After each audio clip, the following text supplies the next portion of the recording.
परमेश्वर द्वारा अनेक लोगों के किसी खास काम के लिए चुने जाने की अनगिनत बातें हमने पढ़ी और सुनी हैं। फिर चाहे इब्राहिम का इब्राहिम बन जाना और अद्भुत आशीषें पा लेना हो, या दाऊद का राजा बनाए जाने के लिए अभिषेक हो, सब में कोई ना कोई खूबी तो अवश्य है, जिसके बारे में और इसके द्वारा उसे अपने कामों के लिए बल देने के लिए हर पल परमेश्वर तैयार रहते हैं। ऐसे कौन से गुण हैं जो किसी को भी परमेश्वर का प्यारा बना देती हैं? आज हम इसी विषय पे बात करेंगे। पहले सुनते हैं परमेश्वर का वचन। परमेश्वर का वचन हमने उत्पत्ति की पुस्तक उसका 12 अध्याय उसकी पहली आयत से लिया है। यहाँ इस प्रकार लिखा है, यहोवा ने अब्राहम से कहा, अपने देश और अपने कुटुंबियों और अपने पिता के घर को छोड़कर उस देश में चला जा जो मैं तुझे दिखाऊंगा, और मैं तुझसे एक बड़ी जाति बनाऊंगा और तुझे आशीष दूंगा और तेरा नाम महान करूंगा और तू आशीष का मूल होगा। जो तुझे आशीर्वाद दें उन्हें मैं आशीष दूंगा, और जो तुझे कोसे उसे मैं शाप दूंगा, और भूमंडल के सारे कुल तेरे द्वारा आशीष पाएंगे। यहोवा के इस वचन के अनुसार अब्राहम चला और लूत भी उसके संग चला। और जब अब्राहम हारान देश से निकला उस समय वह 75 वर्ष का था। इस प्रकार अब्राहम अपनी पत्नी सारै और अपने भतीजे लूत को और जो धन उन्होंने इकट्ठा किया था और जो प्राणी उन्होंने हारान में प्राप्त किए थे, सबको लेकर कनान देश में जाने को निकल चला, और वे कनान देश में आ गए। परमेश्वर के वचन को पढ़े और सुने जाने से आशीष हो। आमीन। परमेश्वर ने नए नियम में सबसे पहले जकरयाह जो प्रीस्ट था उसे चुन लिया ताकि उसके घराने से यूहन्ना बपतिस्मा देने वाले का जन्म हो। ऐसी कौन सी बातें हैं जो किसी के भी चुने जाने के लिए आवश्यक हैं? एक कुम्हार अपने मिट्टी के जो दिए थे वो बांट रहा था, और जो उसे ले जाता था तो वो उसे आशीष देता था कि घर में जाकर अपने इसके द्वारा रोशनी करो। बड़ी सिंपल सी बात थी। वो चाहता था लोग अपने घरों में जाकर अपने अंधेरे को दूर करें। कुछ लोगों ने दो मांगे इस बात पर कि वो चाहते हैं कि किसी और को भी जाकर वो दिया दे दें। यूहन्ना 15 की 16वीं आयत में प्रभु यीशु ने ये कह दिया चेलों को कि तुमने मुझे नहीं चुना, मैंने तुम्हें चुना है। और फिर पौलुस रसूल ने अफसियों की पुस्तक 1 अध्याय इसको और भी क्लियर कर देते हैं। 4वीं आयत में वो कहते हैं, जैसा उसने हमें जगत की उत्पत्ति से पहले उसमें चुन लिया, उत्पत्ति से पहले उन्होंने हमें चुन लिया, और अभी कुछ भी नहीं बनाया गया था, परमेश्वर ने हमें चुन लिया था।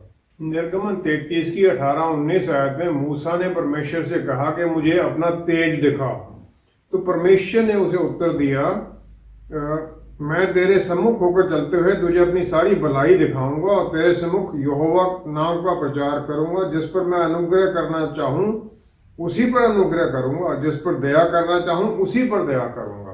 ये परमेश्वर की इच्छा है किस पर वो दया करना चाहें, किस पर ना करना चाहें। क्या जब परमेश्वर की इच्छा है वो हमें चुनते हैं तो क्या मुझे ब्लेम किया जा सकता है कि मैं परमेश्वर से दूर रह रहा हूं? ये एक सवाल खड़ा हो जाता है। परमेश्वर किसी को इसलिए नहीं चुनते हैं कि वो उसमें क्या भलाई है, क्या उसमें अच्छाई है। परमेश्वर उसे इसलिए चुनते हैं कि वो परमेश्वर के राज्य के लिए क्या कर सकता है। बहुत बार जिसे चुना जाता है उसे भी ये पता नहीं होता कि उसके अंदर क्या क्या खूबियां हैं जो उसे जाहिर नहीं हुई हैं। उन खूबियों को परमेश्वर उभार कर इस्तेमाल कर लेते हैं। परमेश्वर ने हमें स्व इच्छा दी, फ्री विल दी है। ट्री ऑफ नॉलेज और गुड और इवल का वहां लगा दिया आदम बाग में कि खाओ या ना खाओ, वार्निंग दे दी साथ में। इसी प्रकार परमेश्वर ने अपने आप को जाहिर किया हमारे ऊपर भजन संहिता 19 की पहली आयत में क्रिएशन के द्वारा। दूसरा, उन्होंने अपने वचन के द्वारा हमारे ऊपर अपने आप को जाहिर किया। और तीसरा, यूहन्ना 17 की 26 के अनुसार अपने पुत्र प्रभु यीशु के द्वारा, क्योंकि प्रभु यीशु ही पिता परमेश्वर को जानते हैं। और फिर उसके बाद में पवित्र आत्मा परमेश्वर हमारे ऊपर जो हमारे भीतर हैं जाहिर करते रहती हैं परमेश्वर की बातों को। परमेश्वर ने अब्राहम को चुना इसलिए कि उसके अंदर ये जील थी, उसके अंदर उत्साह था कि परमेश्वर को जाने। और फिर उसके द्वारा उन्होंने एक नेशन स्टेट बनाने का फैसला ले लिया, जिसके द्वारा फिर परमेश्वर की महिमा दूसरी पूरी दुनिया के ऊपर जाहिर की जा सके। परमेश्वर ने मूसा को चुना इजरायलियों को मिस्र की दास्ता से निकाल लाने के लिए, निर्गमन 3 अध्याय 10वीं आयत में। हालांकि 4 अध्याय 10वीं आयत के अनुसार मूसा बोलने में निपुण नहीं था और वो उसकी जुबान से भी उसके बोलने में थोड़ी कमी थी उसकी। अफशियों की पुस्तक 1 अध्याय 4 आयत में पौलुस रसूल कहते हैं कि परमेश्वर ने हमें अपने परिवार का हिस्सा बनाने के लिए कुछ भी बनाए जाने से पहले से चुन लिया, before the foundation of the world. और परमेश्वर सबको जानते थे, वो जानते थे कौन उनके राज्य के लिए काम कर सकता है, कौन नहीं कर सकता है। और फिर पौलुस रसूल ने रोमियो की पुस्तक 9 अध्याय 15वीं आयत में वही वर्ष जो परमेश्वर ने मूसा को कहा था कि मैं जिसे दया करना चाहता हूं वो उस पर दया करूंगा, वही उन्होंने वहां कोट कर दी चुनाव के बारे में। पर क्या परमेश्वर अन्यायी है कि दूसरों कुछ को छोड़ दिया, कुछ को चुन लिया, कुछ को चुन लिया कि वो अनंत काल का जीवन पाए, मुक्ति पाए, और कुछ को छोड़ दिया गया? इसके लिए 2 बातें कंसिडर करना जरूरी है। पहला है फेयरनेस, फेयर होना चाहिए, जिसको सबको बराबर मिलना चाहिए। फेयरनेस का मतलब सबको बराबर मिल जाए। एक घर के अंदर पिता या मां अपने बच्चों को सब कुछ बराबर देती है। परमेश्वर फेयर नहीं है, अदरवाइज हर एक को बराबर की अपॉर्चुनिटी मिलेगी कि वो उनके बेटे को जाने और मुक्ति पा लें।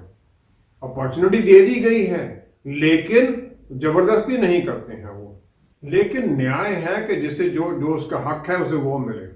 लेकिन क्योंकि पूरी मानवता पाप में डूबी हुई थी, सबको नरक में जाना जरूरी था, तो इसलिए परमेश्वर की ये मर्जी है, उनका अनुग्रह किस पर हो, जिसको वो चाहें उसी पर ये अनुग्रह करें।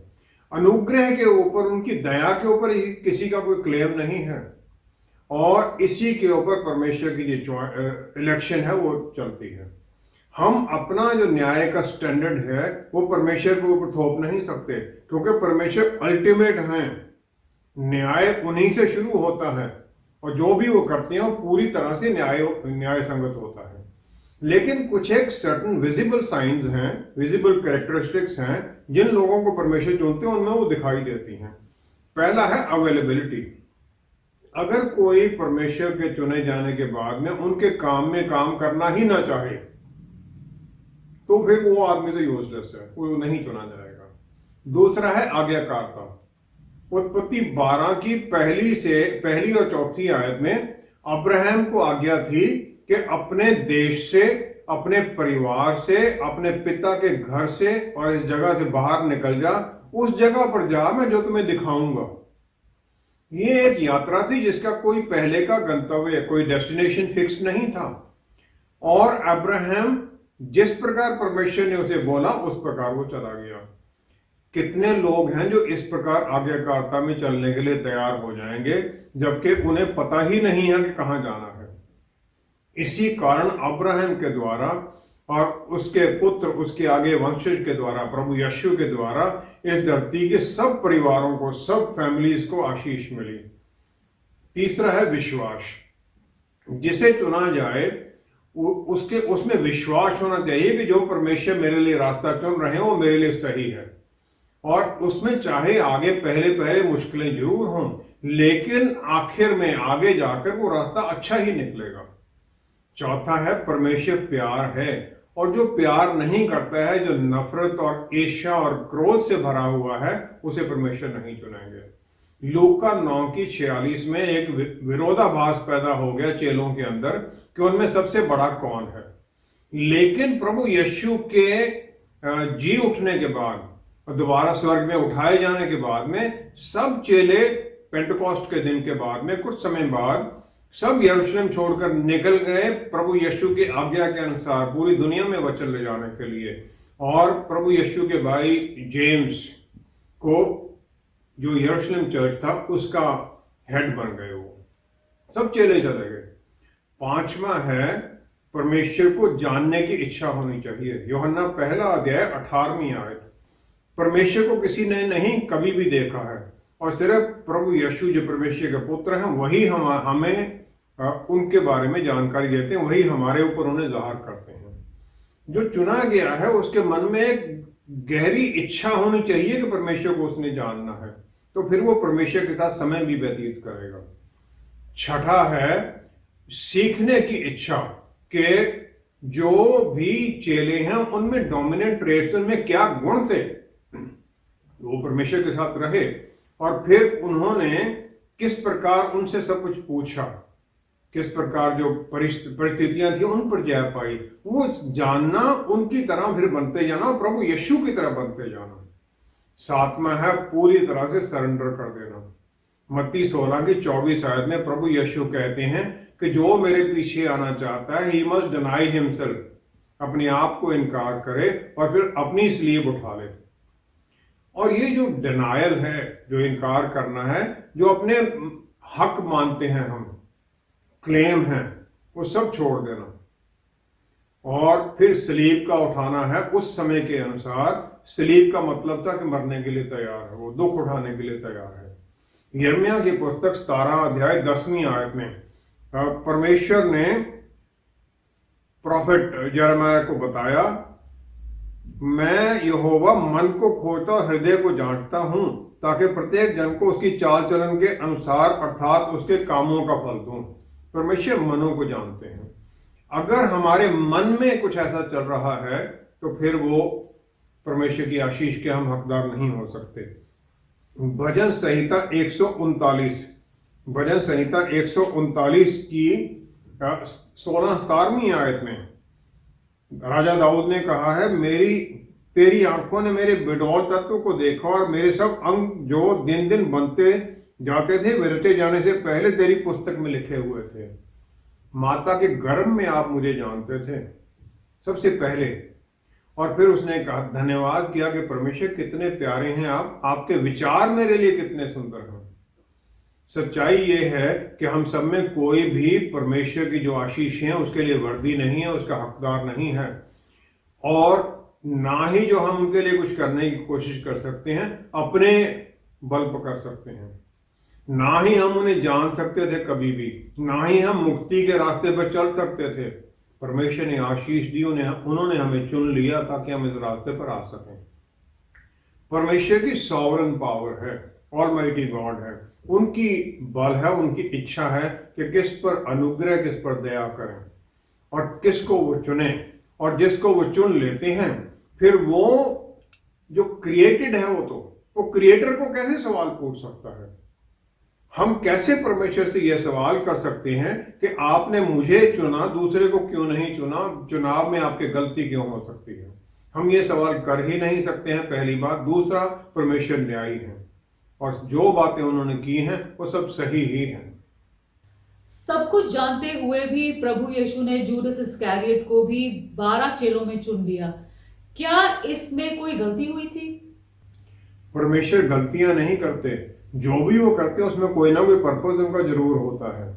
यूहन्ना की इंजील उसका 6वां अध्याय उसकी 64 आयत में प्रभु यीशु ने चेलों को कह दिया, उन्होंने उन्हें बातें बताई, अपने वचन के बारे में उन्हें सिखाया, फिर उन्हें कह दिया, तुम में से कुछ ऐसे हैं जो विश्वास नहीं करते, some of you do not believe. क्योंकि प्रभु यीशु शुरू से ही जानते थे कि कौन विश्वास करेगा, कौन उन्हें धोखा देगा। यूहन्ना 17 की 6वीं आयत में प्रभु यीशु ने फिर पिता परमेश्वर से प्रार्थना की। 6वीं आयत में उन्होंने कहा, मैंने तेरा नाम उन मनुष्यों पर प्रकट किया है जिन्हें तूने जगत में से मुझे दिया। वे तेरे थे और तूने उन्हें मुझे दिया, और उन्होंने तेरे वचन को मान लिया है। पिता परमेश्वर ने चुना, पर पिता परमेश्वर ने उन्हें दे दिए वो सब लोग, और जिन्होंने माना वो पिता को सब पता था। परमेश्वर हर पल सदा के लिए कंट्रोल में रहते हैं, हर परिस्थिति उनके कंट्रोल में है, और उन्हें किसी भी तरह से मानवता में, दुनिया में कहीं पर भी कोई सरप्राइज नहीं कर सकता है। शुरू से ही परमेश्वर की जो प्लान थी वो बिल्कुल क्लियर थी।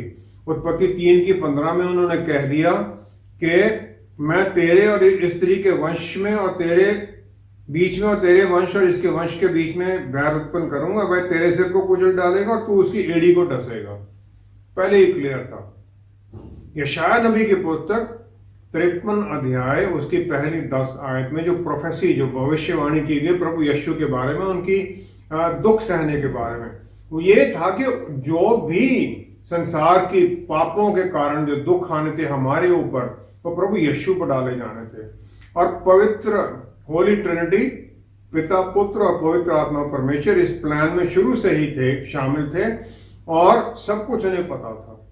क्योंकि जो इसके द्वारा मुक्ति मानवता को मिलनी थी, वो जो रेस्टोरेशन की इनिशियल प्लान जो थी स्वर्ग राज्य के बारे में, वो पहले लोगों के मनों में शुरू होनी है। जो प्रभु यीशु ने कह दिया हमारे भीतर पवित्र आत्मा परमेश्वर आ गए, और उसके बाद में फिर वो बाहर फिजिकली भी आनी है। तो यशायाह 53 की 10वीं आयत में, क्योंकि ये सब परमेश्वर की इच्छा के अनुसार था, तो लिखा है, तो भी यहोवा को यही भाया कि उसे कुचले, उसी ने उसको रोगी कर दिया, जब वह अपना प्राण दोष बलि करे, अपनी कुर्बानी को दे दे। परमेश्वर ने ये सब कुछ प्लान किया। यहूदा इस्करियोती को चुनने के बारे में भी परमेश्वर की प्लान थी, क्योंकि उसी के द्वारा फिर वचन पूरा होना था। पहला तो ये है वचन पूरा होना। भजन संहिता 41 की 9 में प्रभु यीशु ने ये कोट कर दी, यही वर्ष। उन्होंने कहा, मेरा परम प्रिय जिस पर मैंने भरोसा रखता था, वो मेरी रोटी खाता था, उसने भी मेरे विरुद्ध लात उठाई है। ये प्रभु यीशु ने कोट किया यूहन्ना 13 की 18 में। मैं जानता हूं वो कहते मैंने किसे चुना है, लेकिन चुना इसलिए है ताकि वचन पूरा हो। सलीब की तरफ बढ़ते हुए प्रभु यीशु जितनी उनके बारे में भविष्यवाणियां की गई हैं, सबको पूरी करते जाते हैं, ताकि पूरा सब कुछ पूरा होता जाए। दूसरा है, परमेश्वर सदा कंट्रोल में है। चाहे कैसे भी पाप हों, वो सब पाप उनके मकसद को पूरा कर देते हैं, क्योंकि पापों से भी वो भलाई उत्पन्न कर लेते हैं। एक मित्र के द्वारा धोखा दिया जाना, और वो भी किस करने के साथ, एक प्यार की किस के साथ उसे धोखा दे देना। प्रेरितों की पुस्तक 4 अध्याय उसकी 28 आयत में, प्रेरितों की पुस्तक 4 अध्याय उसकी 28 आयत में, फिर पतरस रसूल ने कह दिया कि जो कुछ पहले से तेरी समर्थ और मति से ठहरा था वही करे। जो परमेश्वर आपने ठहराया था वही पूरा हो। जब बुराई को ये लगता है कि वो हावी हो रही है, तो बाद में पता चलता है कि एग्जैक्टली वही हो रहा था जो परमेश्वर चाहते हैं। तीसरा है चमत्कार करना या अद्भुत दुष्टात्माओं को निकालना। ये कोई गारंटी नहीं है कि परमेश्वर के काम किए जा रहे हैं। यहूदा इस्करियोती को भी मत्ती 10 की पहली आयत के अनुसार दुष्ट आत्माओं के ऊपर अधिकार दिया गया था। जब 12 जेलों को भेजा गया, बाद में 70 को भेजा गया था, सब अधिकार दिए गए थे। उसने भी प्रभु यीशु के 3 साल तक चमत्कार देखे, उसने भी चमत्कार किए, लेकिन सही में वो प्रभु यीशु को कभी जान ही नहीं सका। चौथा है प्रीडेस्टिनेशन, पहले से निश्चित निर्धारित किया जाना अपनी जिम्मेवारी से हमें मुक्त नहीं कर देता है, हमारी जिम्मेवारी बनी रहती है। मत्ती 27 की 4 में यहूदा रियलाइज करता है कि उसने पाप कर दिया है। फिर वो जाकर महायाजक और यहूदी लोगों के पास जाता है। वो कहता है मैंने पाप किया है, इनोसेंट ब्लड को धोखा देकर, प्रभु यीशु को धोखा देकर मैंने पाप किया है। हमें स्व इच्छा है, फ्री विल मिली हुई है कि हम परमेश्वर के पीछे चलें या शैतान के पीछे चलें। हालांकि परमेश्वर चाहते हैं कि सब लोग बचाए जाएं, लेकिन हमें अपनी चॉइस का जो कॉन्सिक्वेंस, उसका जो रिजल्ट है, उसको भुगतने के लिए भी हमें तैयार रहना चाहिए। पांचवा है धन दौलत का प्यार। और इस दुनिया के धन, इस दुनिया के ट्रेशर्स के बारे में जब हम सोचने लगते हैं, तो फिर हम पूरी तरह से भटक जाते हैं। यूहन्ना 12 की पहली 6 आयत में मरियम ने, लाजरस की बहन ने, प्रभु यीशु को मसा किया, वो जटामासी तेल के साथ, जो कि बहुत महंगा था। 1 साल की किसी की पे की कीमत थी उसकी। यहूदा इस्करियोती ने वहां उसे कह दिया कि इतना पैसा क्यों बर्बाद कर दिया गया, इसे इस्तेमाल किया जा सकता था कि गरीबों की मदद की जा सके। लेकिन वचन में लिखा गया है कि वो उसने इसलिए नहीं कहा कि उसे गरीबों का फिक्र था, कंगालों की चिंता थी, परंतु इसलिए कि वह चोर था और उसके पास उनकी थैली रहती थी और उसमें जो कुछ डाला जाता था वह निकाल लेता था। प्रभु यीशु ये सब कुछ जानते थे और प्रभु यीशु ने जानते हुए उनकी लोभ की उसकी प्रवृत्ति को जानते हुए उन्हें बैग दे दिया, अपने पैसे का सब सामान उसे दे दिया, मिनिस्ट्री के फाइनेंसेस उसे दे दिए कि वो संभल जाए और बुरी इच्छाओं पर जय पा सके। लेकिन उसने नहीं किया और इसके कारण फिर उसके प्राण ने, उसकी सोल ने उसे कंडेम किया और आखिर में जाके उसने आत्महत्या कर ली। परमेश्वर चाहते हैं कि हर पल हम अच्छे कामों में उनकी इच्छा के अनुसार करते जाएं, लेकिन वो हमारे पर जबरदस्ती कभी नहीं करते हैं। आदम और यहूदा इस्करियोतियों को चुना गया था कि परमेश्वर की आज्ञा में चलें, लेकिन उन्होंने अपनी इच्छाओं को मान लिया और फिर प्रताड़ना सही, दुख सहे। मुक्ति हर एक इंसान के लिए एक फ्री गिफ्ट दे दिया है परमेश्वर ने। परमेश्वर के मेमना प्रभु यीशु थे। मेमने पर पुराने नियम में हाथ रखा जाता था जो भेंट देता था, लेकिन प्रभु यीशु पर किसी ने हाथ नहीं रखा था। अब आज जो कोई भी उनके ऊपर हाथ बढ़ाकर उनकी तरफ विश्वास कर लेता है वो उसका मेमना बन जाते हैं। सारी दुनिया को, हर एक को अधिकार है वो आशीष पाने का, लेकिन क्या हम उसे पाना चाहते हैं? जो उसे पा लेता है, जो उनकी तरफ बढ़ जाता है, वो मुक्ति पा लेता है, अनंत काल का जीवन पा लेता है। चॉइस फिर भी हमारी है, परमेश्वर जबरदस्ती नहीं करते हैं। परमेश्वर ने हमें चुन तो लिया है, लेकिन जब तक हमें उनकी आज्ञा में आगे बढ़ने का मौका नहीं मिलता तब तक हमें क्या करना चाहिए?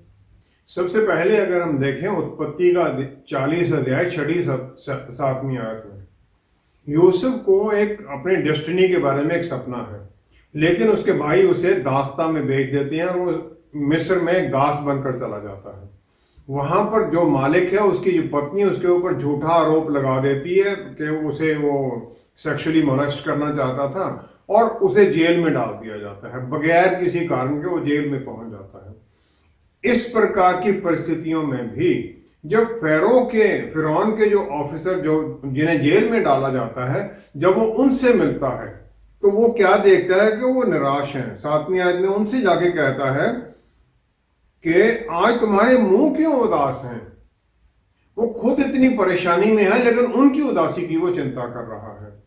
तो जब हम मिशन जो हमें जिसके लिए चुना गया है, जो परमेश्वर देना चाहते हैं, जब उसके लिए हम वेट कर रहे होते हैं तो उदास मत हो, वेट करें और जो हमें काम दिया गया है उसमें लगे रहें, क्योंकि जो काम दिया गया है वो हमारे लिए ट्रेनिंग चल रही है बड़े काम के लिए। दूसरा है कुलोसियों की पुस्तक 4 अध्याय 2 आयत में पौलुस रसूल कहते हैं, प्रार्थना में लगे रहो और धन्यवाद के साथ उसमें जागृत रहो, विजिलेंट रहो, ताकि हमारा मन फोकस्ड रहे परमेश्वर के कामों के ऊपर। उनके साथ हर वक्त हम फेलोशिप में बने रहें और फिर उनके कामों के लिए, उनके लिए हम फ्रूटफुल होने के लिए लगे रहें। तीसरा है, जो जिम्मेवारी परमेश्वर हमें देते हैं हम उसे धन्यवाद के साथ स्वीकार करें, क्योंकि वो एक सीढ़ी है जिसके द्वारा हम उनके नजदीक जाते जा रहे हैं। चौथा है डिलीजेंट, पूरे ध्यान के साथ उनकी बातों को सुने, वचन को सुने और जो छोटे से छोटा भी, लीस्ट काम भी है उसे भी हम करने की कोशिश करें, क्योंकि परमेश्वर हमारे मनों को जानते हैं कि जो हम काम कर रहे हैं उस किस प्रकार कर रहे हैं। एक सॉफ्टवेयर इंजीनियर कपल है बेंगलोर में, सॉफ्टवेयर इंजीनियर्स हैं, तो वो परमेश्वर के काम में जुड़ना चाहते थे। नजदीक में कोई चर्च था, उसमें गए। वहां उन्होंने नोटिस देखा कि हम चर्च की सफाई करने वालों के वॉलंटियर्स को देखते हैं। दोनों ने रजिस्टर किया, इंजीनियर्स हैं, रोज सवेरे सर्विस वाले दिन जाते हैं, सफाई पहले 1 घंटा पहले जाके साफ सफाई करके सबको तैयार कर देते हैं।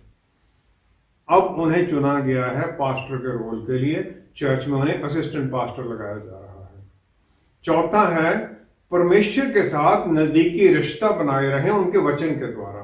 यहोशू की पुस्तक 1 अध्याय 8वीं आयत, यहोशू को कहा गया, परमेश्वर ने कहा कि ये जो वचन है इसके यूपर दिन रात मनन करना और जो इसमें लिखा गया है उसके अनुसार काम करना, ताकि तुम सब कामों में सफलता पाओ। यूहन्ना 5 की 19वीं आयत में प्रभु यीशु ने यह कह दिया चेलों को कि पुत्र अपने आप में कुछ भी नहीं कर सकता है, जो पिता को देखते हुए करता है वही वो करता है। प्रभु यीशु पिता को देखकर वही करते हैं, उनकी आज्ञाकारिता में चलते हैं, हमें तो चलना ही पड़ेगा। जो भी परमेश्वर अपने लोगों के लिए काम देते हैं वो उनके रास्ते के अनुसार हमें करना है, उनकी इच्छा के अनुसार हमें करना है, अपनी इच्छा के अनुसार नहीं। पांचवा है, हर वक्त अनएक्सपेक्टेड की हम इच्छा लगे रहें कि कुछ भी हो सकता है हमारे जीवन में। लूका पहला अध्याय 38 आयत में मरियम को क्या पता था कि उस दिन गैब्रियल स्वर्गदूत उसके पास आ जाएगा। जब उसने वो सब बातें सुनी तो आखिर में उसने कह दिया, देख मैं परमेश्वर यहोवा की दासी हूं, तेरे वचन के अनुसार मेरे साथ हो। तैयार थी वो हर पल परमेश्वर के काम के लिए। मत्ती 1:23 से 25 आयत में यूसुफ चुपके से मरियम को डाइवोर्स देना चाहता था क्योंकि प्रेगनेंसी का उसको पता चल गया था, लेकिन जब उसे सपना आता है तो वो मान जाता है और फिर जब तक प्रभु यीशु पैदा नहीं होते हैं उनके उसके साथ कोई संबंध नहीं बनाता है। दोनों यूसुफ और मरियम परमेश्वर की नजदीकी के रिश्ते में जीवन जी रहे थे, इसलिए जब उन्हें चुना गया इतनी नजदीकी थी कि उन्हें एकदम मानने में कोई खास मुश्किल नहीं हुई, परमेश्वर की इच्छा में चलने में कोई, अपने आप को सरेंडर करने में कोई मुश्किल नहीं हुई। परमेश्वर हर पल जो तैयार हैं उनको इस्तेमाल करने के लिए, आशीषें देने के लिए हर वक्त तैयार हैं। जो विलिंग हैं, प्रिपेयर्ड हैं और जो कॉल के लिए वेट कर रहे हैं। क्या मैं उस कॉल के लिए वेट कर रहा हूं कि मुझे कोई बताएगा तो मैं उसको फटाफट तैयार होकर आगे बढ़ जाऊंगा? अगर मैं उसके लिए तैयार नहीं हूं तो परमेश्वर जो मनों को जानते हैं वो फिर हमें आशीष भी नहीं देंगे। आइए हम प्रार्थना करें। पिता परमेश्वर, क्या ही धन्य हैं आप कि आपने हमें चुना है, हर तरह से आशीष दी है, और प्रभु आपने हमें पवित्र आत्मा परमेश्वर दे दिए जो हमें आपकी बातें याद कराते हैं, हमें वचन सिखाते हैं, हमें बल देते हैं, रास्ता चलने में सहायता करते हैं, जब हम गिर जाते हैं तो हमें उठने में सहायता करते हैं। क्या ही धन्य है आप। प्यारे प्रभु जी, आशीष दीजिए कि हम आज्ञाकारिता में आपकी आवाज़ सुनते रहें। हमारे आत्मिक कान खोलिए, आंखें खोलिए, ताकि हम आप ही को देखें, वचन के द्वारा आपकी इच्छा जानते रहें, और पवित्र आत्मा परमेश्वर की अगुवाई में वो सब काम करते रहें जो आप हमसे चाहते हैं, ताकि हमारे द्वारा फिर स्वर्ग राज्य के काम हों और आपको महिमा मिले। पिता परमेश्वर, धन्यवाद सहित ये सब कुछ आपके प्यारे बेटे हमारे मुक्तिदाता प्रभु यीशु के पवित्र नाम में मांगते हैं। आमेन, आमेन, आमेन। परमेश्वर के दिए गए किसी भी काम के लिए हमें अपनी किसी खूबी की जरूरत नहीं है, क्योंकि पवित्र आत्मा परमेश्वर हमें ना सिर्फ गाइड करते हैं बल्कि बल भी देते हैं। हमें हर दिन जो हम कर रहे हैं बस उसी में पूरा ध्यान देना है ताकि हम उसमें अच्छा करें। हमारे जीवन का हर पल हमें किसी बड़ी जिम्मेवारी के लिए तैयार करता है, लेकिन बहुत बार हम आगे का सोचते हुए प्रेजेंट को बिगाड़ देते हैं और आशीषों से वंचित हो जाते हैं।